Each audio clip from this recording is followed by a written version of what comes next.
Əlif, ləm, mim, ha, mim, nun Quran və sair hərflər. Nədir bunlar? Yəni Quranda bəzi surələrin başlarında niyə bunlardan bəhs olunur? İşarətül icazə Said Nursi bundan bəhs edir. Orada bir 12-13 dənə məsələ deyir. Mən yadımda bir dənəsi qalır. Olsun olur bir dənədir. Deyir ki, məsələn deyir ki, Quran iddia edir. Bu kitab möcüzədir. Yəni bütün insanlar, cinlər bir araya gəlsə, bu kitab kimi bir iş ortaya qoya bilməzsiniz. Məsələn necə ki, bir dülgər desə ki, mən elə bir iş görərəm ki, elə bir şkaf yığaram ki, bütün insanlar bu cür şkaf yığa bilməz. Hətta biri desə ki, mən yığaram, onun önünə nə atar dülgər?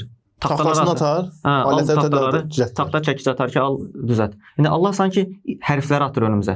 Yəni mən bu hərflərdən, 28 hərfdən belə bir kitab yazdım. Görüm sizi bu 28 hərfdən nə yaza bilirsiniz? Muhammed kimi bir ümmidən belə bir kitab ortaya çıxarın. Oxuma yazma bilməyən. Oxuma yazma bilməyən. Bir belə deyə bilərik. Yenə Said Nursi deyir, Quran 28 hərfdən tam 14-ünü seçib 29 surənin başına qoyub bu hərfləri. Bu hərflər o qədər mükəmməl seçilib ki, ərəb dilində bizdə var dodaqlanmayan, incə qalın, kar cingiltili. Bildim.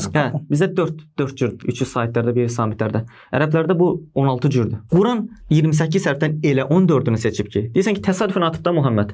Əsasən, haşa. Elə 14-ünü seçib ki, bu 16-nın hamısının tam yarısıdır. Məsələn, məchurə hərflər var, səsli hərflər. C, L, məsələn. Bunların tam yarısı seçilmiş olub. Sonradan baxırıq abi biz. Məhmusə hərfləri, səs hərfləri. Bunların da tam yarısı. Qayqali hərflər, boğaz hərfləri, tam yarısı belə-belə. Tam yarısı deyim, bəziləri məsələn 20 dənədir. Bunun tam yarısı 10-u götürülür. Məsələn, bəziləri 21 dənədir. Bunun tam yarısını götürmək olmaz. Bunun ya 11-ni götürür, ya 10-unu götürür. O da xüsusi qayda ilə. Orada da maraqlı başqa bir qayda var.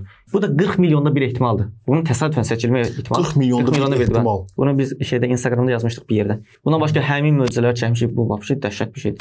Yəni mən bunu indiyə kimi belə eşitməmişdim. Mən elə bilirdim ki, yəni sadəcə elə belə qoyulublar hərflər kimi. Hətta başqa məsələn o seçilmiş hərflər ərəb dilində istifadə olunan 28 hərfdən ən çox istifadə olunan 14-düdür. Dilə ən rahat gələn 14-düdür. Başqa Said Nursi orada çox şeylərdən danışır. Yəni işarətül icazənin əvvəlinə baxsaz, bizə kodlama hərflər də kodlamadır. Yəni Quran bununla göstərir ki, kodlanmış bir kitab. Zaten Quranda 2 ayə var bu.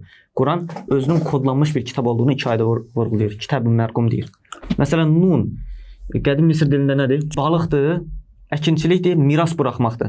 Surə boyu miras buraxmaqdan danışılır, balıqdan danışılır. Yunus əleyhissalam balığın qarnından çıxma hadisəsidir. Əkinçilikdən bəhs olunur.